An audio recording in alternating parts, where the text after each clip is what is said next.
And so this is what Steve Jobs said. I already said it, right? Focus and innovation means saying no to 1,000 things, letting go of clear paths to lesser goals. You can know that someone's not going to scale or they're not going to grow fast, and you can see it because they're not growing fast because they haven't grappled with this. They're still pursuing too many different things, and they're unwilling to choose a focused path, right? So I said frame, floor, focus. Your frame is what you see. It's based on your goals. Your floor defines what you don't do.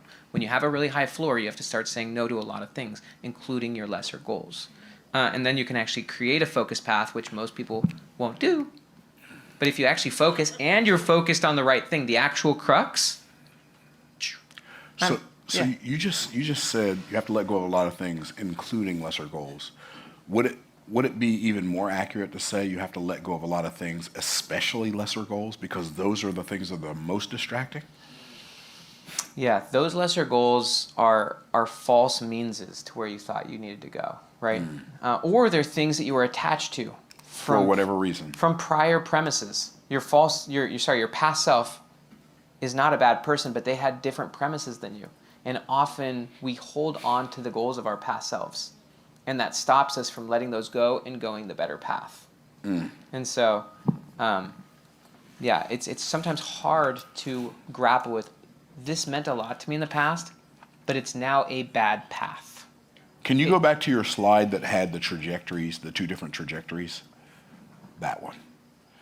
So, the path, the 1-year path versus the 10-year path.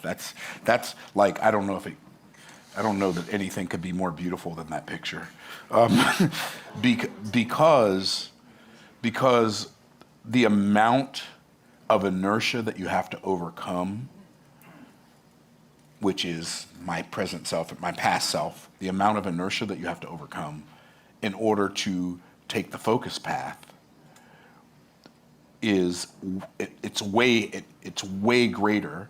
The trajectory makes gravity feel heavier, but the strength that you develop to overcome that level of gravity on that path will make you so strong that the feeling of the weight of gravity doesn't matter. So this, like when I saw this, it made me think of some stuff that you wrote in your book, Slipstream, which is mind-blowing. So I want to ask you 3 questions from Slipstream with regard to this illustration. Sure. Okay. One of the premises of Slipstream is life is measured by distance traveled, not by time elapsed. Focus on personal growth, not clock time. Can you expand on that? Because most people think that the quality of their lives is measured by the number of years of experience they have doing a thing, but it's really more accurately measured by the number of experiences they put in those years.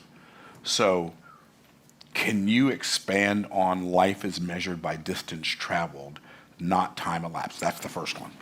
Yeah, so this goes into physics a bit, but if you think about... That's okay, I like physics. I know you do. And corrects me where I'm wrong, Professor. No, I'm a very novice physicist, but... Yeah, me too. So when they talk about planetary and like physics and outer space, they talk about the amount of time it takes for light to travel distances, right? And so they say that I believe the sun is 8 light minutes away. Mm-hmm. And so we're saying we're calling them light minutes, but we're really talking about a distance. We're talking about the distance between Earth and the sun, right? And so when we talk about distant galaxies, right, we're talking about how they're like 2 light years away. We're talking about the amount of time it takes for light to travel a distance, right?